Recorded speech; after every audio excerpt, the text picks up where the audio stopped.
নমস্কার বন্ধুরা, কেমন আছেন? আশা করি সবাই ভালো আছেন। আবার একটু নতুন ব্লগে সবাইকে স্বাগত। অনেক দিন পর একটা নতুন ব্লগ নিয়ে চলে আসলাম। আপনারা ব্লগটা শেষ অবধি দেখবেন, আশা করি সবার ভালো লাগবে। সকাল সকাল ঘুম থেকে উঠে দু ভাইয়ে মিলে এই সামনের দুয়ারটা পরিষ্কার করছে। অতদিন তো বাড়িতে কাজ হচ্ছিল, সামনের দুয়ারে অনেক জিনিস ভর্তি ছিল, সেই সব জিনিস ওই পিছন পাশের দুয়ারে সরাচ্ছে। আর এইখানটাতে ঠাকুর বসবে, কাপড় দিয়ে প্যান্ডেল হবে, তাই সব কিছু পরিষ্কার করে নিচ্ছে দু ভাই। জেনারেটর চলে আসলো, মানে না জেনারেটর না, এগুলো কি আসলো দেখা যাক। জেনারেটরও আসছে। জেনারেটর আসছে। হয়তো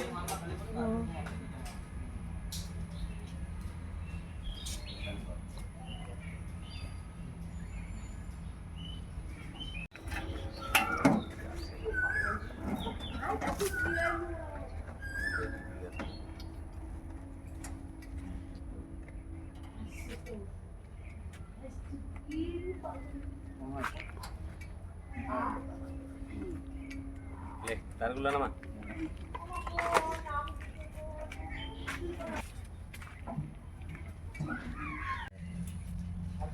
মনসা মন্দির যাবে পুজো দিতে তিনজনে, বাবা ছেলে মা। তোমার দিকেই তাকিয়ে আছে, একটু কথা বলো, একটু কথা বলো। হে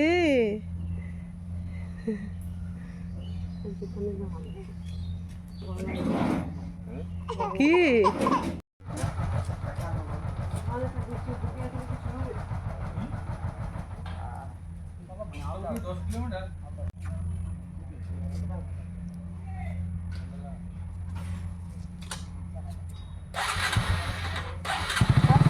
গো, সাবধানে এসো।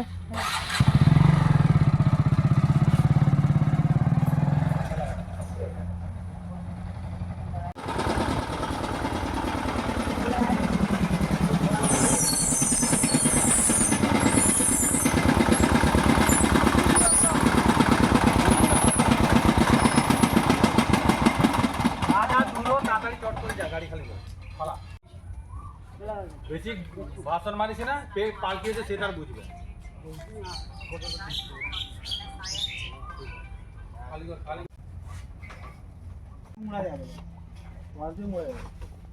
দুটো আম পারলেই হয়ে যাবে গাছ থেকে। হ্যাঁ, কি করবো, টমেটো নেই, কিছু নেই, এই ঘন্টু কি করে পারবো রে।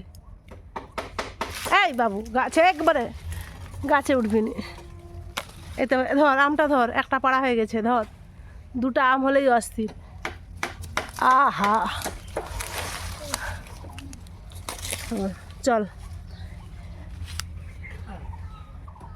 এই যে দেখ, ও তুই ধরবি, চল দুটো আম পেড়ে নিয়েছি। হাতটা ধুয়ে নে, হাতে আঠা প্রচণ্ড।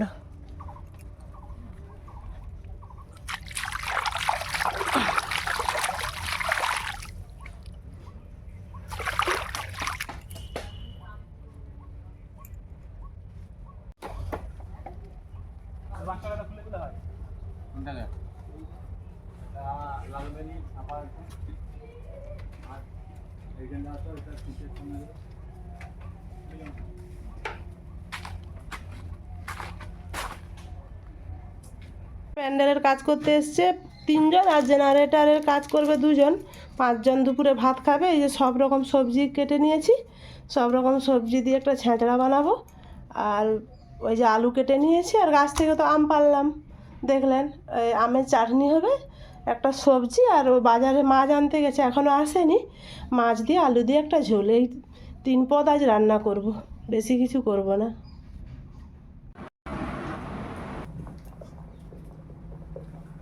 ভাতটা ফুটে গেছে, এবারে বাড়িতে আমি এবার আমের চাটনিটা করব।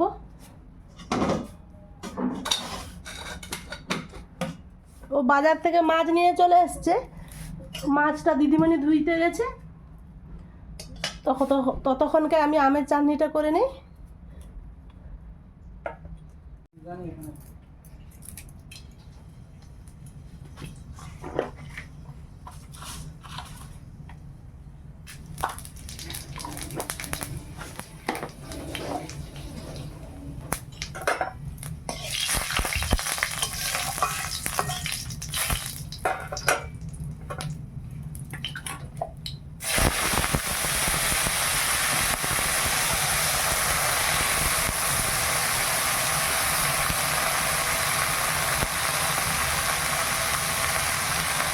আমাদের ঘরে এই গাছের আমগুলো প্রচুর তো, কত যে চিনি খাবে তার ঠিক নেই।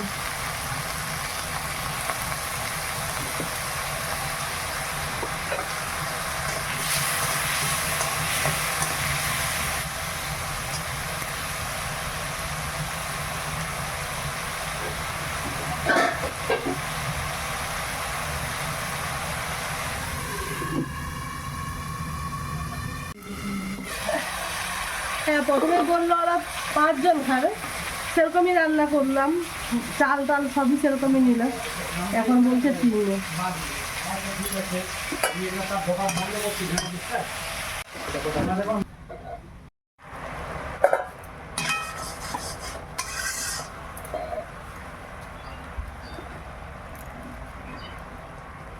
আমের চাটনি হয়ে গেছে, এবার নামিয়ে নিলাম।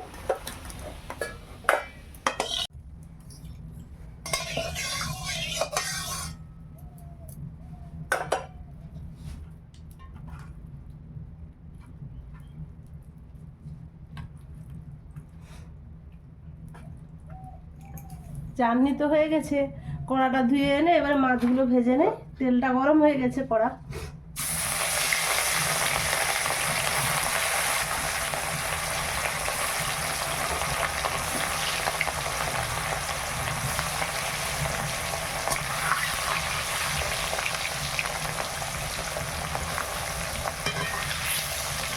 আজকে রবিবার, আজ মাছ খেয়ে নেই, তারপর তো 8 দিন আর মাছ খাওয়া যাবে না। মাছ মানে নিরামিষ খেতে হবে, যেহেতু হরি মন্দির প্রতিষ্ঠা, বাড়িতে ঠাকুর আসবে, সেই জন্য 7 দিন নিরামিষ খেতে হয়। আগামী মানে কালকে সোমবার হচ্ছে, সোমবার থেকে নিরামিষ খাবো। আমাদের তো দীক্ষা নেওয়া নেই, এবার হরি মন্দিরে জল দিতে হলে দীক্ষা নিতে হবে, সেই জন্য আমাদের সবার মঙ্গলবার যেদিন আমাদের হরি মন্দির প্রতিষ্ঠা হবে সেই দিন সবাই আমরা দীক্ষাও নেব।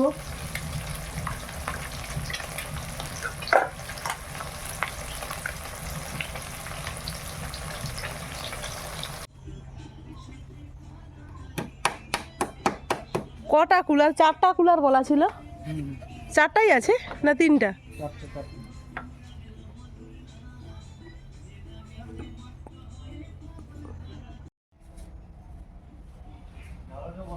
আর খাবার প্যান্ডেলে নিশ্চয়ই সিলিং ফ্যান হবে। আমি মাছ ভাজছিলাম, তারপর দিদিমণি এসে বাইরে যেতে বললো, যে ওরা কুলার নিয়ে এসছে, কোথায় রাখবে দেখানোর জন্য গেলাম। আর প্রচুর তো বৃষ্টি দেখাচ্ছে, আমাদের অনুষ্ঠানটা মঙ্গলবার আর বুধবার, আর বৃষ্টি মঙ্গল বুধবারই দেখাচ্ছে বেশি করে।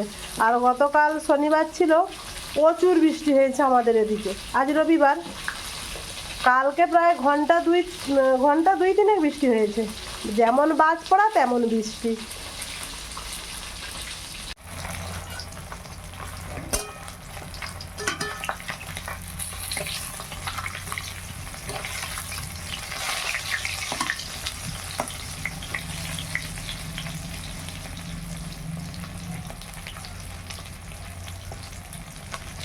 ভাজা হয়ে গেছে, তুলে নেই।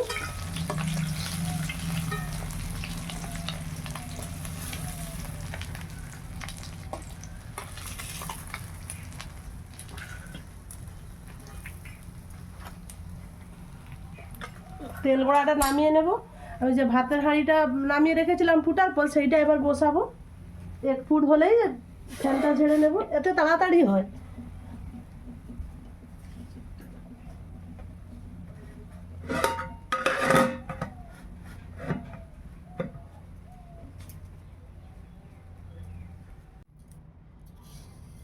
এইবার মাছের ঝোলটা রান্না করে নেব। তেলটা গরম হয়ে গেছে, একটু কড়াইতে চিনি দিয়ে দিলাম কালারের জন্য।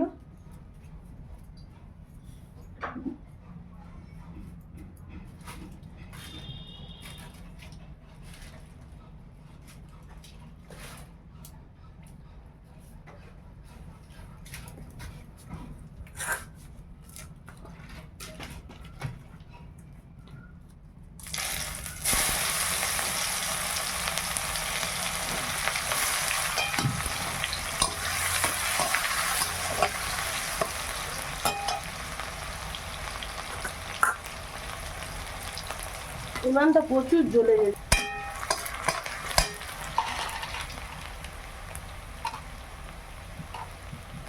দু ছোট এলাচ, লং, দারুচিনি দিয়ে দিলাম।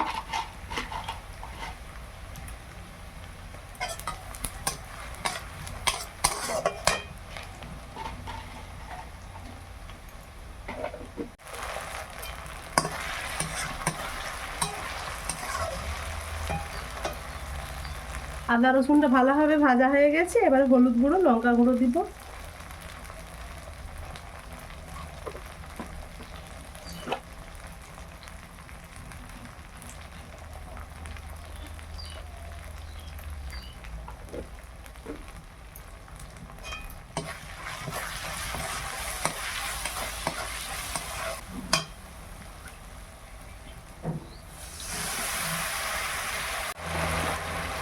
আলুটা দিলাম। আলুটা আর ভাজিনি আলাদা করে, এই মশলার সঙ্গেই কষিয়ে নেব।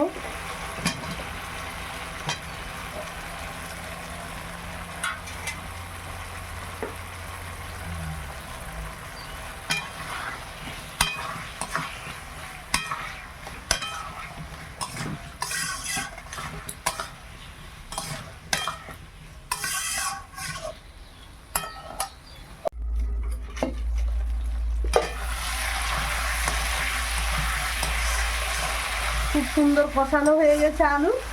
আলু প্রায় 50% সিদ্ধ হয়ে গেছে কষাতে কষাতে।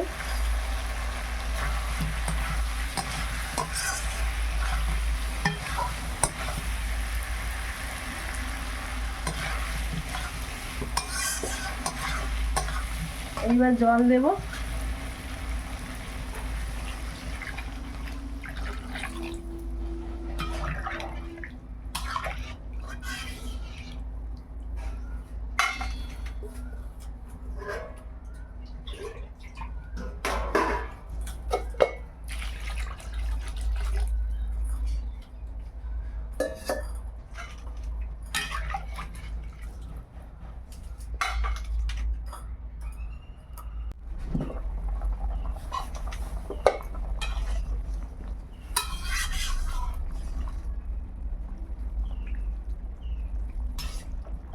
আলু সিদ্ধ হয়ে গেছে, এবারে মাছ দেব।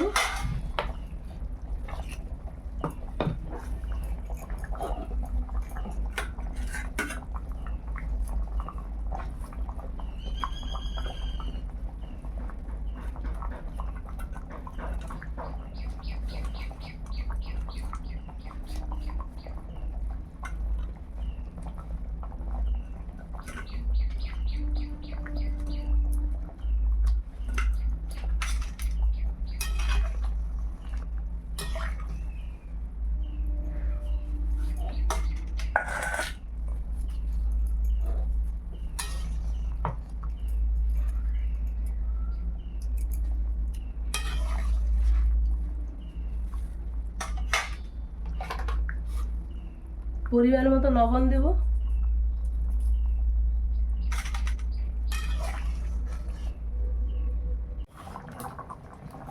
মাছের ঝোলটা হয়ে গেছে, এবারে নামিয়ে নেই।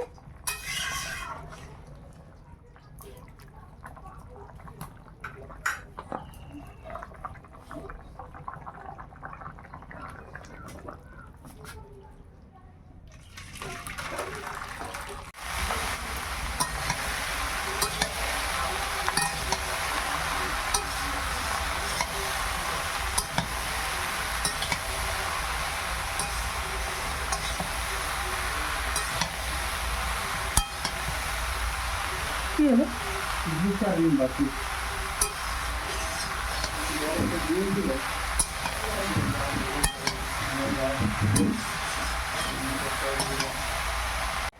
যা মেঘ অন্ধকার হয়ে আসছে, কিভাবে কপাল উদ্ধার করবে কে জানে, ভয় তো হচ্ছে ভীষণ।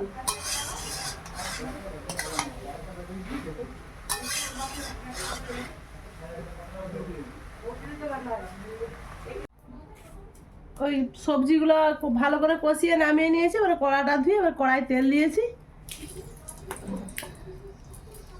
3টা শুকনো লঙ্কা ছিঁড়ে দিলাম, আর দেবো 5 ফোড়ন, আর দেবো তেজপাতা।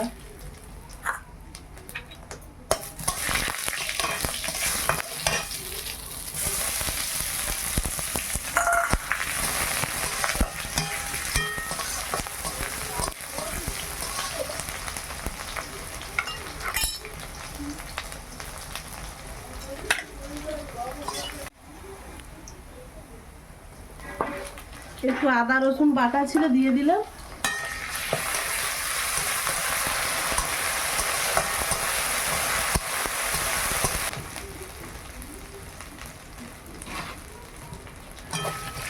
ওই সব রকম সবজি দিয়ে একটা ছেঁচড়া, আলু পটল বেগুন পুঁই ডাঁটা মিষ্টি কুমড়ো গাজর যা ছিল বাড়িতে সব রকম সবজি দিয়েছি।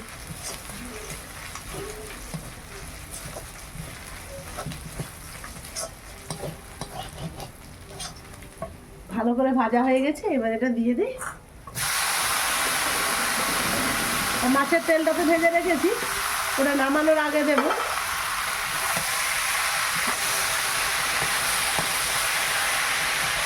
আজকে তো অমাবস্যা, দিদিমণি তো ভাত খাবে না, দিদিমণির জন্য ওই যে তার ভাই রুটি এনে দিয়েছে। সামান্য চিনি দেব, এই 1 চামচ।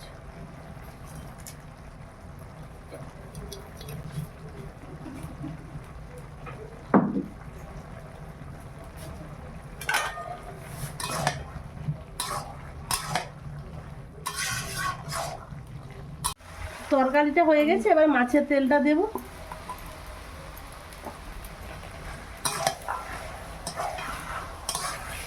কাঠটা জোর জ্বলে গেছে দিদি বলে।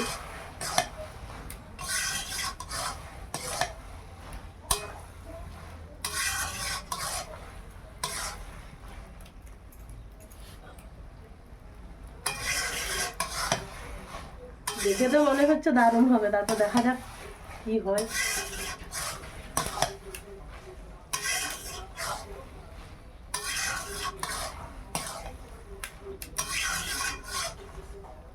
এবার নামিয়ে নেই।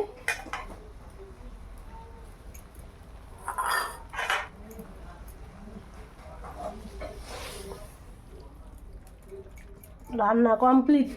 এই ভিডিওটা করে রাখি, সারা জীবন মনে থাকবে। ধান কেমন জলে ছাঁকছে, হ্যাঁ মানে ধান কাটা হয়ে পুরো মাটি উঠে আসছে ধানের সঙ্গে, আর কিরকম করে জলে দিয়ে ধান মানে সে মাটি কাদাগুলো ধুয়ে নিচ্ছে। চাষি ভাই কেমন মজা, কেমন মজা ধান ছাঁকতে। যখন বলছিলাম জঁটগুলো কাটো, জঁট কাটলে আমি 5 কুইন্টাল ধান পেতাম, সেখানে 1.5 কুইন্টাল ধান উঠছে, সব কাদায় ঢুকে গেছে মেশিন চলতে।